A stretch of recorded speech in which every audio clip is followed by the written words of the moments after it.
Assalamualaikum warahmatullahi wabarakatuh. Bismillah walhamdulillah wassalatu wassalamu ala rasulillah wa ala alihi wa ashabihi wa man walah wa la hawla wa la quwata illa billah amma ba'd.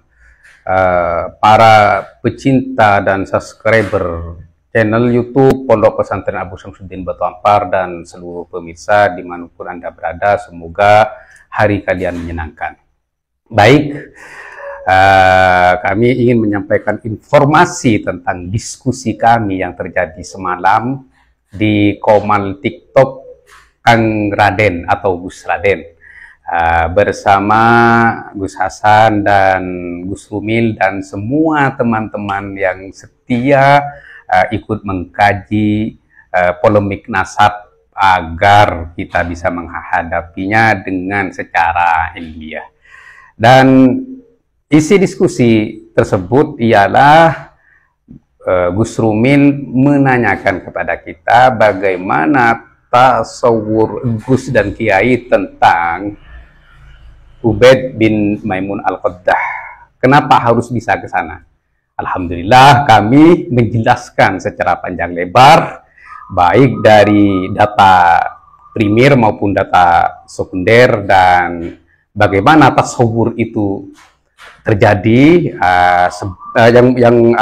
dari tasawur itu kemudian menjadi istidlal, kaidah mantiknya sudah kami sampaikan, dan juga isbat nasab Ubaid yang sudah dibantah oleh Kiai Haji Imaduddin Utsman Al-Bantani bahwa kalau Ubaid ke Ahmad bin Isa itu adalah fiktif karena tidak terverifikasi oleh kitab zaman, dan syuhro istifadonya batal karena tidak memenuhi syarat. Oleh karena itu kami kaji dan kami gali informasi-informasi dari para kitab sejarah. Kemudian kami menyimpulkan bahwa syuhro wal istifadonya Ubaid itu kepada Maimun Al-Qaddah sebagai duriyahnya, dan juga kami kumpulkan dan kami jelaskan bahwa celah pintu masuknya dari bait yang dikutip oleh Ali Asyakron dalam kitabnya Al-Burqa Al-Mushiko. Berikut penjelasan kami di komal TikTok.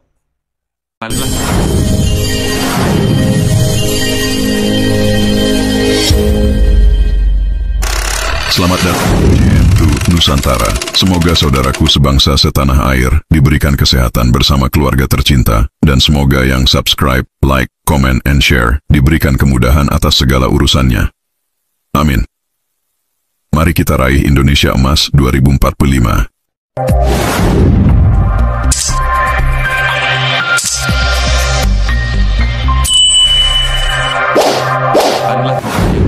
Ya Gus, aku pengen denger kok iso untuk Ubaidillah bin Maimun tuh ya Gus. Ya itu kan masih dalam tahap penelitian. Jadi suaranya agak diperkencang Gus Hasan, suaranya Gus. Ini sudah kenceng Kiai. Kan Geser aja Gus, sampean live aku tak melu aja. Suaranya nggak kedengeran. Geser aja Gus. Jenengan live, nanti aku tak ikut. Kan bener kan, berarti kan iya, tak iya. kira kuping saya yang tuli, ternyata sama-sama tuli di komal ini. Gus Hasan kok yang nggak gitu aja. Itu berarti Gus Hasan lagi gak orang gowo mikrofon gitu. Geser Gus, tak geser dong komalmu Gus. enggak, Bang Rumil. Ya. Apa? Kalau geser aku tak geser ke. Oh, gitu aja. Lah aku diundang Rene iki piye Mas Rumil? Oh ya, saya menghormati rumah iki piye? Ya. Lah aku mau nang dalan sampai ditelepon-telepon aku. Ayo, anjir wong iki rawani ning ngadepi dhewe ya. Repot mon. Lanjut. Repot Gus Hasan. Masalahnya repot naik kontrak ya. Lanjut Gus Hasan. Kontrak sing disebut. Aku pengen nganu, piye iku tasawure kok iso Ubaidillah bin Maimun piye itu? Ayo Kiai Jafar nih. Salam kenal Kiai Jafar. Saya kenal dulu. Ya. Kiai Jafar naik dengan akun sendiri aja Kiai. Wis tokon ngatur Kiai. Ya Allah, wong iki. Nah. Kayak kaidah fikih wae urung golek wae kowe wani ngomong. Sebentar Kang Satria. Lagi diteliti. Sebentar Kang Satria. Biar Gus Hasan sama ini Gus Rumil.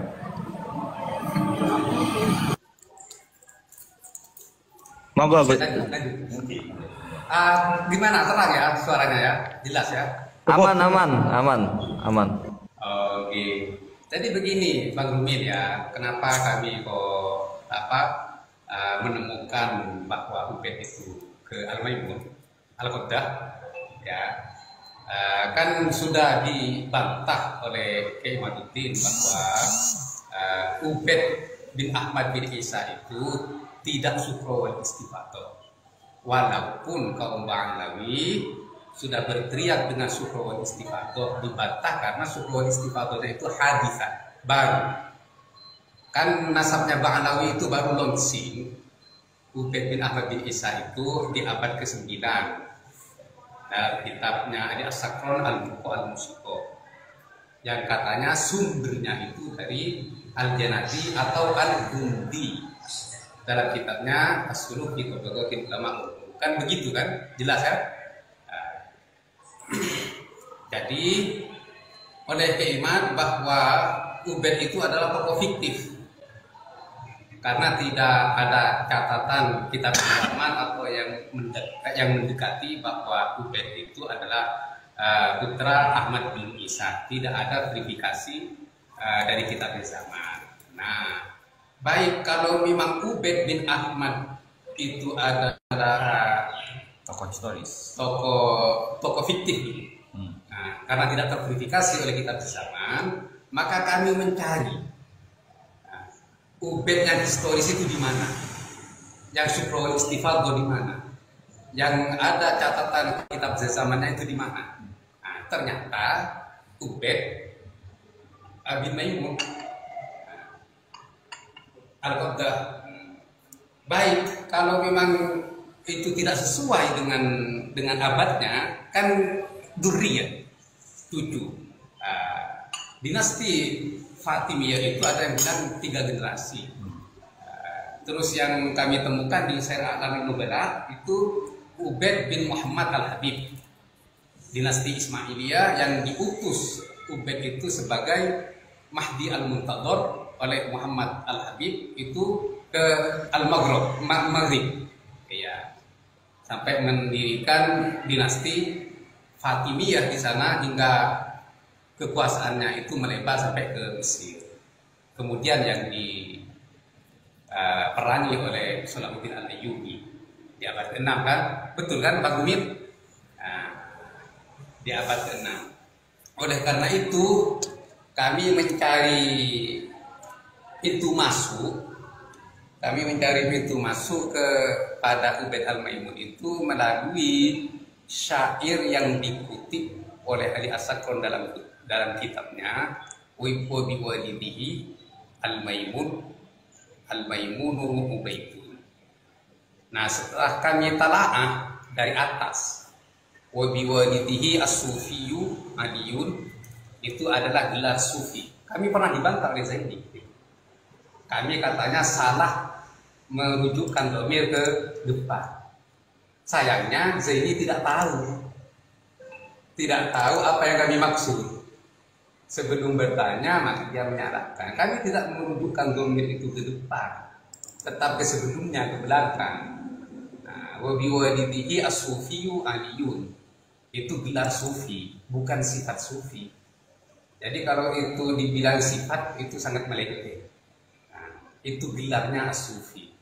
Kemudian syair berikutnya wa biwalidihi al-alawiyyu alawiyun. Di sini katanya sifat al-ali. Wa biwalidihi al-alawiyyu alawiyun. Ali. Sekarang kalau ini sifat berarti yang tinggi. Yang dikenal dari Alawi ini tinggi apanya? Tinggi derajatnya ke, tinggi ilmunya ke, tinggi kewaliannya ke. Dalam kitab tidak ada yang menerangkan kalau Alawi itu memiliki sifat yang tinggi. Apa hanya tinggi badannya? Nah, kalau ini memang sifat. Nah, kalau saya berijtihad, istimbat dari yang sebelumnya ini Alawi ini adalah gelar nisbat nasab ke anak cucunya, ke bawah zuriyatnya.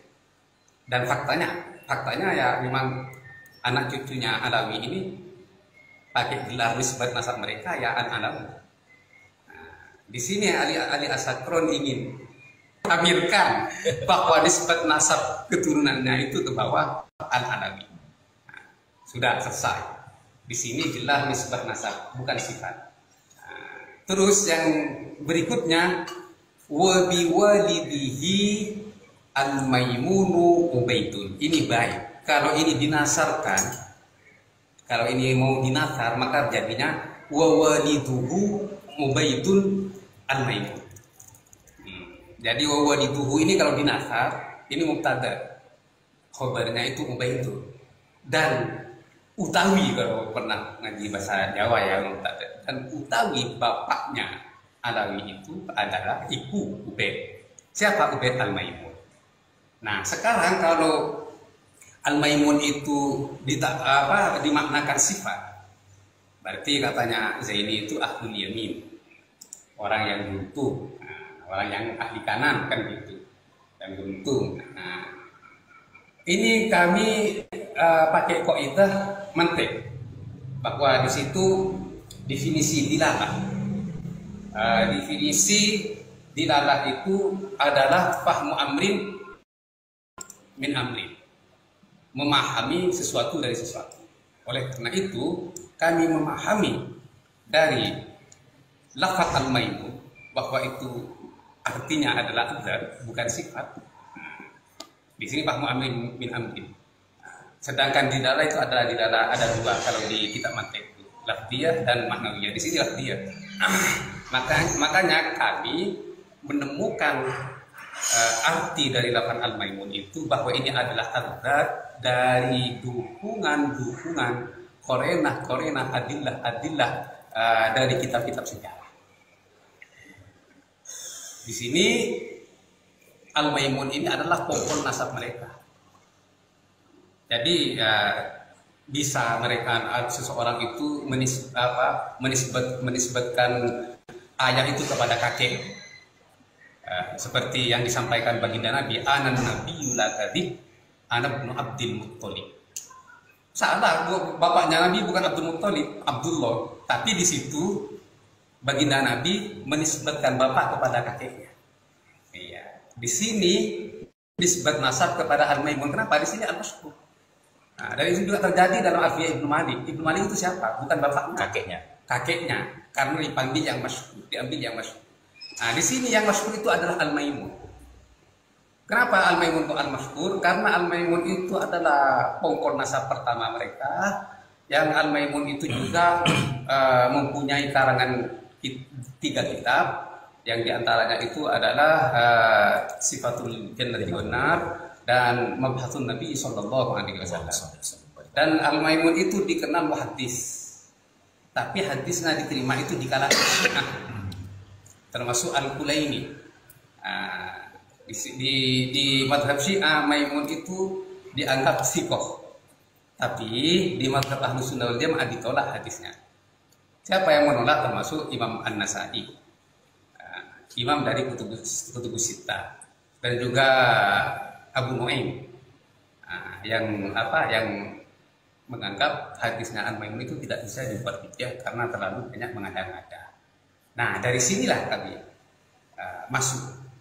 Kalau memang Ubaid itu tidak terverifikasi dari kitab sejarah maupun kitab nasab sebagai putra Ahmad bin Isa, maka yang syukro wal istifadho dari yang masyhur itu adalah Ubaid itu keturunan dari Maimun al-Qaddah.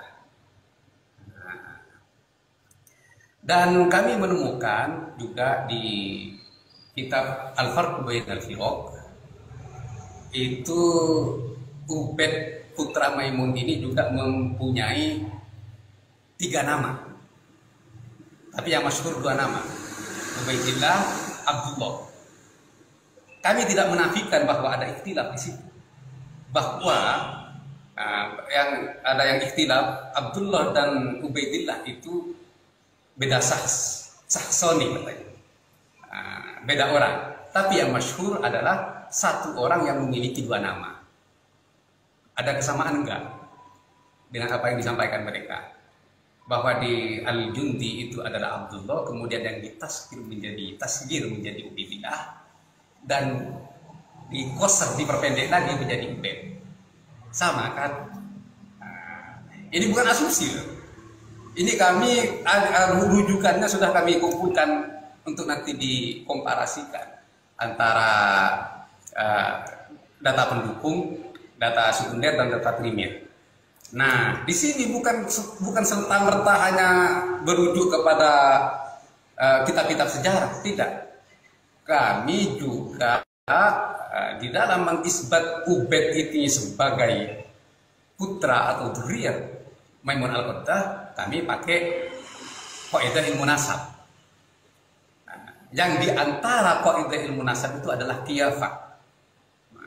Itu ada di kitab Al-Muntakhab fi Ilmi Ansab, urutan kelima, qiyafah. Qiyafah itu ada dua, qiyafah athariyah wa qiyafah basyariyah, atau sebaliknya, qiyafah basyariyah dan qiyafah athariyah. Nah, sekarang qiyafah athariyah kami teliti, kami kaji. Di mana yang sama? Nah, kami baca sejarahnya Ubed yang dulu, bukan Ubed yang Ba'alawi sekarang. Kami baca sejarahnya Ubed yang dulu. Ada yang menyebutkan dinasti Ubaidiyah, Ar-Rafidiyah. Ada yang bilang dinasti Fatimiyah. Terus kami juga kantongi beberapa data perbedaan di antara para ulama terdirinya dinasti Fatimiyah itu di abad keberapa. Ini ada enam perbedaan, sudah kami kantongi. Terus juga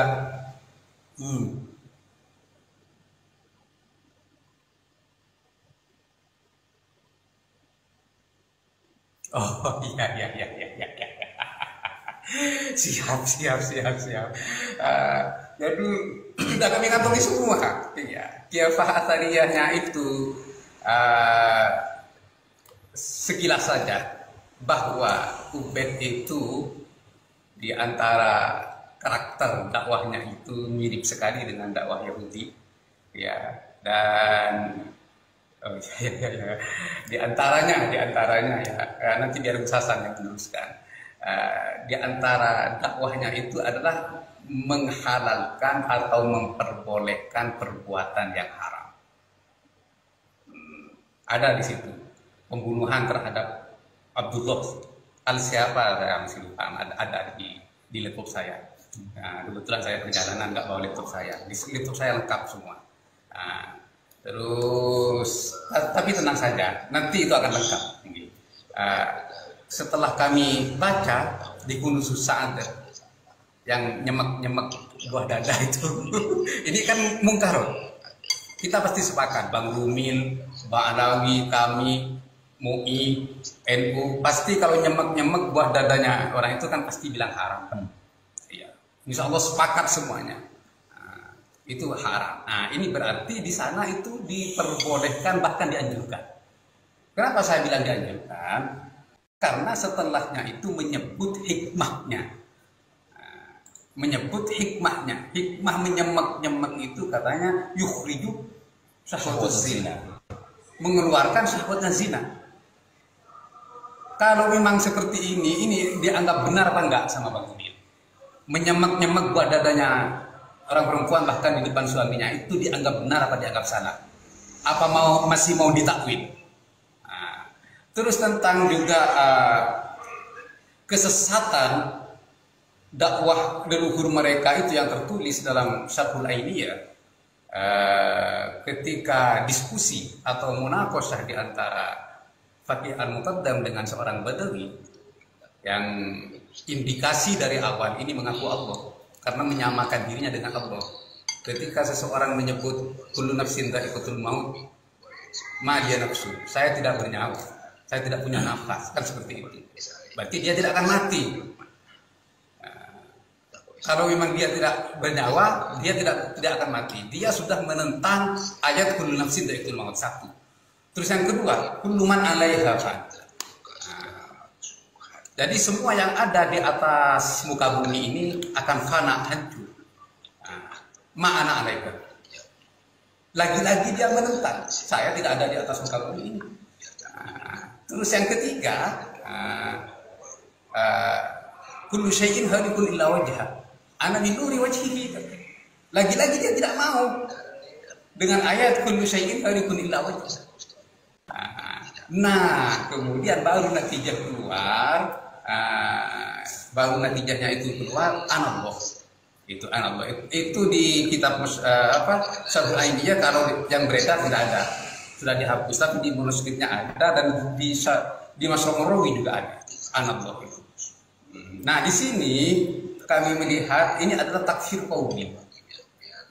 Kenapa saya bilang takfir qauli? Kami kembali, bukan saya Wahabi, bukan saya kelompok takfir, tidak. Tapi ini ada ayatnya. Laqad kafarul ladzina qalu innallaha huwal masiih Isa ibnu Maryam. Coba nanti Bang Rumin lihat itu di tafsirnya At-Tahrir wa Tanwir karya Ibnu Asyur. Jadi laqad kafarul ladzina, sungguh telah kafir orang-orang alladzina. Laqad kafarul ladzina qalu, yang telah berkata innallaha huwal masiih Isa ibnu Maryam, bahwa sesungguhnya Allah itu adalah Al-Masih Isa bin Maryam. Di sini bin Asyur dengan apa ya, dengan tegasnya kami akan menafsiri ayat ini yang jarang sekali disampaikan oleh para ulama tafsir terdahulu, katanya Ibnu Asyur, melalui kaidah mantek dari kaidah hamlu huwa hamlu muwatta. Nah, kalau nanti Bang Rumil tidak paham dengan hamlu dan maudhu, bisa DM saya nanti ya. Itu diperjelas. Kalau dibicara di sini nanti lama soalnya. Maudhu itu apa, terus hamlu itu apa. Nanti kalau dari perspektif belawa itu berubah, dari perspektif nahwu itu berubah, nanti panjang pembahasannya. Nah, di sini hamlu huwa. Nah, jadi berarti siapa yang berkata, nah di sini hamlu huwa ini hamlunya mana? Akan kami terangkan biar nggak salah paham. Di sini hamlunya itu lafal al-masih, maudhu'nya itu lafal Allah.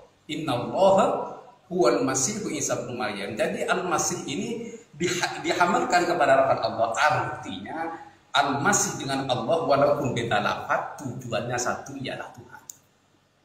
Begitu Bang Rumil ya.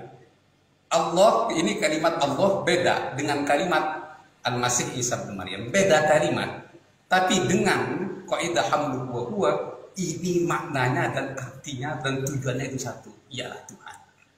Nah, kalau kita kembali lagi ke kitab Syarhul Ainiyah, diskusi atau pakai muqaddam dengan orang Badawi ini sama. Jadi hamlu dan maudhu'nya beda, tapi keinginannya, tujuannya itu sama. Oke, kemarin dibantah oleh Kiai Abdul Fattah, ini saudara saya dari Madura, sepupu 2 kali bapaknya dengan bapak saya itu, dia itu ya masih kakak lebih tua dia. Jadi saya kalau membantah dia pakai adab ya. Jadi katanya dia di kitab Fathul Mu'in itu dijawab la ibrota lifana iwali'i. Jadi tidak dianggap fananya seorang wali. Sebenarnya kami sudah menggelitik ini membantah itu, tapi karena saya ta'addub karena dia masih kakak ya, saya hormatilah karena kakak. Ya. Tapi kalau dia minta jawaban sama saya kasih jawabannya. Karena itu saya kasih sekarang jawabannya. Karena dia beranalogi dengan kejadian Al-Hallaj dan kejadian cerita Siti Jenar. Katanya walaupun cerita itu tidak benar 100% atau ada yang tidak membenarkan. Nah, disinilah ibratan lifana iwaliyin illa, sebenarnya kan gini. Karena analoginya dia beranalogi bercerita semakin panjang, maka dia tergelincir dengan kesalahan. Seandainya dia tidak beranalogi dengan Al-Hallaj dan juga cerita Siti Jenar, dia selamat. Kenapa saya bilang seperti itu? Karena yang dia kutip dari Fathul Mu'in ini kan secara umum, la ibrota li fana'i wali. Jadi tidak dianggap kalau orang wali itu fana. Nah, dengan analogi itu maka ada pengecualian. Illa, kecuali fananya itu menyesatkan. Jadi dalam cerita Siti Jenar, walaupun itu tidak 100% benar, kenapa Siti Jenar harus dibunuh oleh para wali songo? Ya karena fananya yang ngelantur menyesatkan umat itu kan. Termasuk pensurah. Seandainya dipakai pribadi, ya tidak akan dibunuh. Karena ini berpotensi menyesatkan umat dan pengkafiran massal. Oleh karena itu harus dibunuh. Sama dengan kasusnya Al-Hallaj. Kenapa Al-Hallaj harus dibunuh? Karena ngalantur yang disebut fana itu berpotensi mengkafirkan massa, menyesatkan umat, oleh karena itu dibunuh. Nah ini kan Bang Rumil kan teman mereka. Kenapa ajaran itu atau tulisan yang ada di kitab Syarhul Ainiyah itu diedarkan, diperjualbelikan? Syekh Mazin sudah beli di Ampel dengan harga 65. Seandainya kalau memang itu untuk pribadi, jangan ditulis dalam kitab, bro. Biar tidak menjadi sebuah ajaran. Kan begitu Bang Rumil ya. Berarti kita pasti sepakat dengan Bang Rumil. Kalau yang sudah menjadi ajaran dan diperjualbelikan, iya mungkin di generasi kita masih bisa menyanggah dengan keimanan yang masih kokoh, ya. Tapi generasi-generasi berikutnya, sesuai dengan apa yang disabdakan oleh baginda Nabi besar Muhammad SAW, khairul quruni qarni, tsummal ladzina yalunahum, tsummal ladzina yalunahum, tsummal ladzina yalunahum. Generasi kita, anak cucu kita ini pasti lebih buruk daripada kita. Dan itu juga dipertegas oleh sabda baginda yang lain, la ya'ti zamanun illa wa ba'dahu syarrun min. Al-hadis al-kama qala Rasulullah, tidak akan ada sebuah zaman kecuali zaman-zaman berikutnya itu lebih buruk daripada zaman itu. Iya, kan sudah tadi Mas. Ya ini kan yang untuk mempertegas. Iya. Bagaimana kita membiarkan ajaran sesat itu masih beredar di negara kita? Ini yang perlu kita lawan. Ini yang perlu kita serang, dan ini yang perlu kita jaga. Ini diantaranya. Kalau saya mengungkapkan semua hurufat-hurufat mereka yang berpotensi menyesatkan umat, sedangkan hurufat itu sudah kami kaji. Ada 5 hurufat. Hurufat diniyah, hurufat satufiyah. Aduh, mudah-mudahan nggak kena itu akunnya Gus Hasan tuh. Mudah-mudahan aman akunnya Gus Hasan. Tapi yang berlihat bantu tap layar, bantu tap. Dan begitulah kami menjelaskan kepada Gus Rumil, teman-teman, bahwa bagaimana kami bisa bertasawur kemudian beristidlal bahwa Ubed itu adalah putra atau keturunan daripada Maimun Al-Qaddah yang sudah surah Al-Istifadah, dan juga ada catatan kitab zamannya. Semoga ini memberi petunjuk bagi kami dan bisa menutup polemik nasab itu dengan secara ilmiah. Ingat, nador, pandangan itu ada 2. Ada pandangan fasid, ada pandangan sahih. Pandangan sahih adalah pandangan yang didasari oleh dalil-dalil yang benar, sedangkan pandangan fasid hanyalah didasari oleh asumsi dan keraguan-keraguan. Semoga menjadi pencerahan dan semoga bertambahnya ilmu untuk menghadapi polemik nasab. Terima kasih. Assalamualaikum warahmatullahi wabarakatuh.